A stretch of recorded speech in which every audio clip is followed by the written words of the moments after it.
Yeah, I agree. The end of the course exams are going to be a better indication of where you are, and it's going to hopefully level the playing field, but that's still yet to be seen, whether that's the adequate way to do things. And I agree with you that the tax test had all kinds of flaws in it, and not just the one you're talking about. The teaks were not consistent sometimes, and the way we looked at it across the districts was not always looked at it the same way. So I think that the end of course exam needs to be monitored real closely to make sure that we haven't gone too far the other way. You know, we still have to make sure. I understand where you're coming from as a top student, but we have to also adequately help those that struggle. That they're not dumb, they just have they don't have the aptitude to learn as quickly and as easily as some people. I had two different ones in my house. My daughter had to work real hard to learn. My son, everything came easy. Sometimes it was harder for him than it was her, because of the fact that he learned so easily, he got bored. So there's all kinds of issues when you start dealing with kids, and so you just have to try to make sure that the system you put in place gets monitored and it fits all the needs of all the students, and that's tough sometimes. Okay. Mr. Craig, I have a question to ask you. Oh, thank you. You had mentioned 4 years of science and 4 years of math.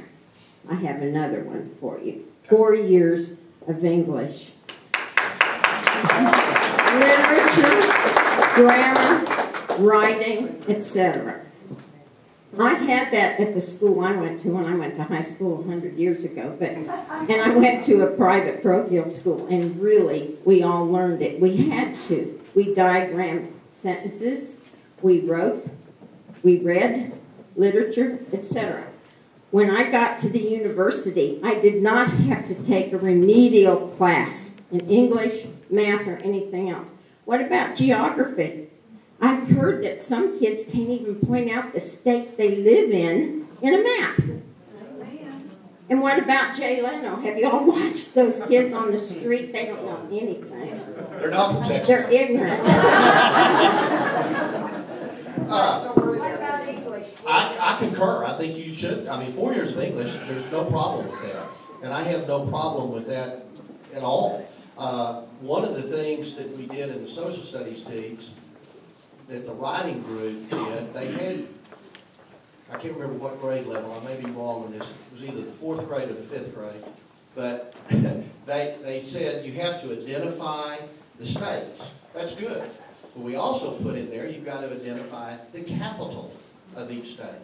I think that's good. You know, it's kind of nice to know the capital of South Dakota or something. I think that those are important things. So we've tried to stress location. We talked about even put in a list of the countries that the students have to identify. We want everybody to know where Canada is, where Mexico is, where major countries are. So I think that is important, and we've tried to stress that in the way that the TEKS are currently being written and revised in social studies. What about 4 years of English? It's fine. Or is it available? Yes. Students have the option to take 4 years of English. Absolutely. No option.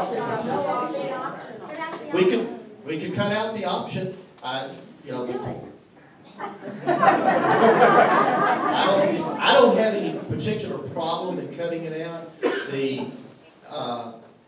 Or here's where you're going to get your kickback, okay? And that is, we can all debate this, but you're going to get your kickback from those students that say, I want to have the flexibility in the system to take some additional fine arts courses or some other academically challenging courses, but not in English. The same thing, you had the kickback in the 4x4 in science. There is no state university, including Rice, which has the most difficult requirements to get in, and it's not a state university, but a university in Texas, that requires 4 years of science. It requires 3. Okay? So there was fights about the 4x4 too. So that's the option, and it's a balancing act trying to what do you require versus flexibility in the curriculum? And I agree that we need to do 4 years of English, and I'll tell you why. I see the same thing with a lot of people that we employ. And I'm gonna tell you that used to, when I was growing up, the oil field was for somebody that had, but we have tremendously turned the oil field around to a highly technical industry right now. And if you don't believe that, see me after this, I'll tell you what we do with computers. I can sit in here in Lubbock and shut down a field in Odessa. We've done that. So,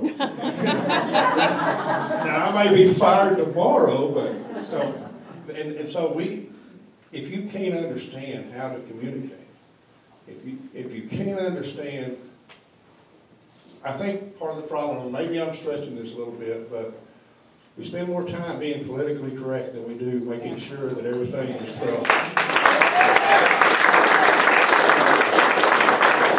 And by doing that, we're shortchanging our young people.